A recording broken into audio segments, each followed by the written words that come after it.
السلام علیکم ورحمۃ اللہ وبرکاتہ۔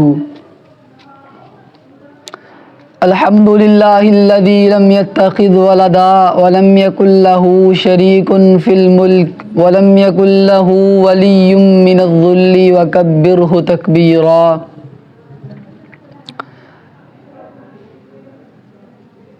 کبھی مایوس مت ہونا رب کی رحمت سے، کبھی مایوس مت ہونا رب کی رحمت سے، وہ اندھیروں میں بھی دیتا ہے روشنی مجھے۔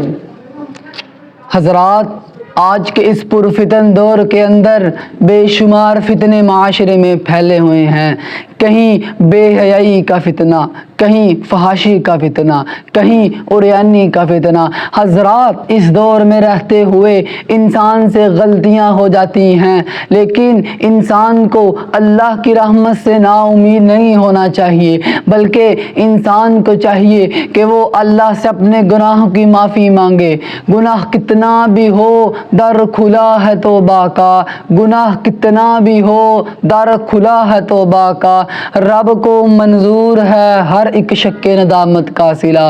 حضرات، بنی اسرائیل کا ایک بندہ تھا جس نے 100 قتل کیے تھے۔ وہ ایک بندے کے پاس گیا تو کہنے لگا کہ میں نے 100 قتل کیے ہیں، کیا اللہ مجھے معاف کر دے گا؟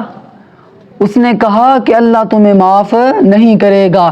اس نے اس بندے کو بھی قتل کر دیا اور ایک اور عالم کے پاس گیا تو کہنے لگا کہ میں نے 100 قتل کیا ہے، کیا اللہ مجھے معاف کر دے گا؟ اس نے کہا اگر تم اس بستی میں جاؤ گے تو اللہ تمہیں معاف کر دے گا۔ اس نے اس کو فلاں بستی کا کہا، اس نے اس بستی کی طرف سفر شروع کر دیا۔ راستے میں وہ فوت ہو گیا۔ جنت کے فرشتے آ گئے، جہنم کے فرشتے آ گئے۔ جنت کے فرشتے کہنے لگے یہ توبہ کے لیے جا رہا تھا، اس کو ہم لے کر جائیں گے۔ جہنم کے فرشتے کہنے لگے اس نے 100 قتل کیا ہے، اس کو ہم لے کر جائیں گے۔ اللہ تعالیٰ نے بستی کی طرف جانے والی زمین کو سکڑ دیا اور فرشتوں سے کہا کہ فاصلہ دیکھو، جس طرح فاصلہ کم ہے اس طرح والے فرشتے لے جائیں۔ تو جب فاصلہ دیکھا تو بستی کی طرف جانے والا فاصلہ کم تھا تو جنت کے فرشتے لے گئے۔ گناہ کتنا بھی ہو در کھلا ہے توبہ کا، گناہ کتنا بھی ہو در کھلا ہے توبہ کا، رب کو منظور ہے ہر ایک شک ندامت کا صلہ۔ کیا گمان ہے، کیا گمان ہے کہ معاف نہیں کرے گا، کیا گمان ہے کہ معاف نہیں کرے گا، وہ رب ہے 70 ماؤں سے زیادہ پیار کرے گا۔ حضرات، ایک صحابی نبی کریم صلی اللہ علیہ وسلم کے پاس آئے تو کہنے لگے یا رسول اللہ صلی اللہ علیہ وسلم، مجھ سے گناہ ہو گئے ہیں، مجھے معاف کر دیں۔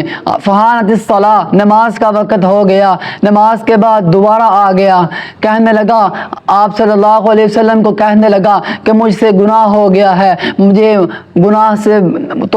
مجھ سے گناہ ہو گیا ہے، مجھے گناہ سے پاک کرے۔ تو آپ صلی اللہ علیہ وسلم نے فرمایا کیا تم نے میرے ساتھ نماز نہیں پڑھی؟ آپ صلی اللہ علیہ وسلم نے فرمایا کیا تم نے میرے ساتھ نماز نہیں پڑھی؟ اس نے کہا جی میں نے نماز پڑھی ہے۔ تو آپ علیہ الصلاۃ والسلام نے فرمایا میرے ساتھ نماز پڑھنے کی وجہ سے اللہ نے تمہارے گناہ کو معاف کر دیا ہے۔ حضرات، پھر دیکھیے اللہ تعالیٰ نے 100 قتل کرنے والے کو سفر کے لیے، توبہ کے لیے نکلنے کی وجہ سے معاف کر دیا۔ اللہ تعالیٰ نے صحابی کو نماز پڑھنے کی وجہ سے معاف کر دیا۔ وہ ہمارے گناہوں کو بھی معاف کر سکتا ہے، وہ میرے اور آپ کے گناہوں کو بھی معاف کر سکتا ہے۔ ہمیں چاہیے کہ ہم اللہ کی رحمت سے نا امید نہ ہوں، ہمیں اللہ کی رحمت سے نا امید نہیں ہونا چاہیے، بلکہ جب ہم سے گناہ ہو جائے تو ہمیں چاہیے کہ ہم اللہ سے اپنے گناہ کی معافی مانگیں، اللہ سے اپنے گناہ کی التجا کریں۔ اللہ تعالیٰ ہمارے گناہ کو معاف کر دے گا۔ اللہ سے دعا ہے کہ اللہ تعالیٰ ہمارے گناہوں کو معاف فرمائے اور ہمیں نیکیاں کرنے کی توفیق عطا فرمائے۔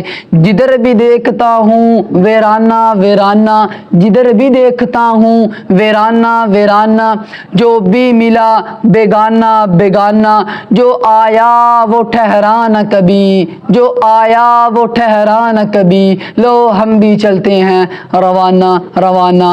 ھذا ما عندی واللہ اعلم بالصواب۔